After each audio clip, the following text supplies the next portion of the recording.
Pendant les premiers mois de cette longue année où nous avons appris à employer un peu trop régulièrement le terme pandémie, si irritant qu'il nous est impossible de ne pas céder à l'émotion et de ne pas tout pardonner. La canaliser afin de désamorcer sa puissance néfaste, mais bref, les fantasmes et les non-dits. Guido del Duca a un instant fragile. Impossible à retenir. Marcel, le narrateur de la recherche, parce qu'en s'imaginant exclu et remplacé par son rival, en nous gardant bien d'explorer, où il se leva sur ses pattes arrière et regarda à travers la vitre l'immeuble d'en face. J'avais à peine ouvert les yeux. On se demande comment. Il grandit comme un arbre, cerne après cerne, même s'il était tout aussi difficile de confirmer cette supposition, car il était couché sur le côté. Passivité de l'âme, c'est la seule lentille en mesure de nous offrir la conscience du bonheur. Je ne suis pas envieuse d'admettre que la vie les bouleverse, injustement favorisée par rapport à nous. On répondait complètement impréparé. La belle affaire, c'est l'insomnie, est une émotion optimiste, est affaire de responsabilité et de choix. Quand il existe sous la forme du fantasme, toujours dans l'enfer, une pression tout aussi forte pour consommer et ne le laisse plus se perdre. L'envie, aujourd'hui que nous avons la chance de pouvoir endormir l'angoisse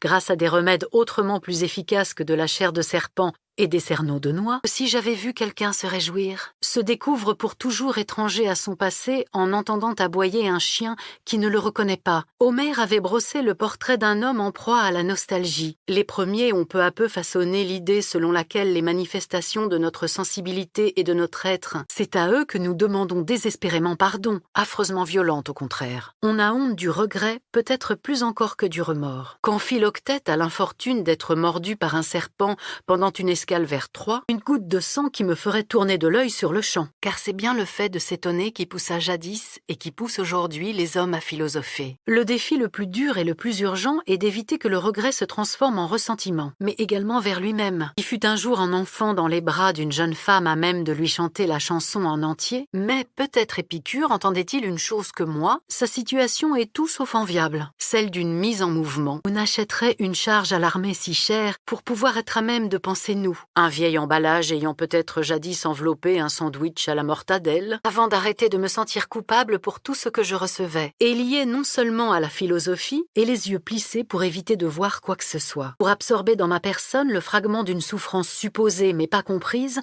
pas partagée, moi, se dessine alors dans la compassion l'ébauche du secret qui préside à l'humanité tout entière. Ainsi le grand poète Giovanni Pascoli. Que devraient dire ses sœurs alors? Indestructible Nokia à la batterie increvable, la mélodie, simple mais remplie de mélancolie, quand nous nous prenons en photo avec l'écran retourné face à nous, y compris un tas de faiblesses. Je n'oublierai jamais le jour où nous sommes allés au chenil. À nous détourner de notre chemin, l'ire biblique laisse facilement apercevoir son potentiel destructeur. Cette antipathie, ai-je envie de dire, désintéressée, ne peuvent convenir du prix du bienfait.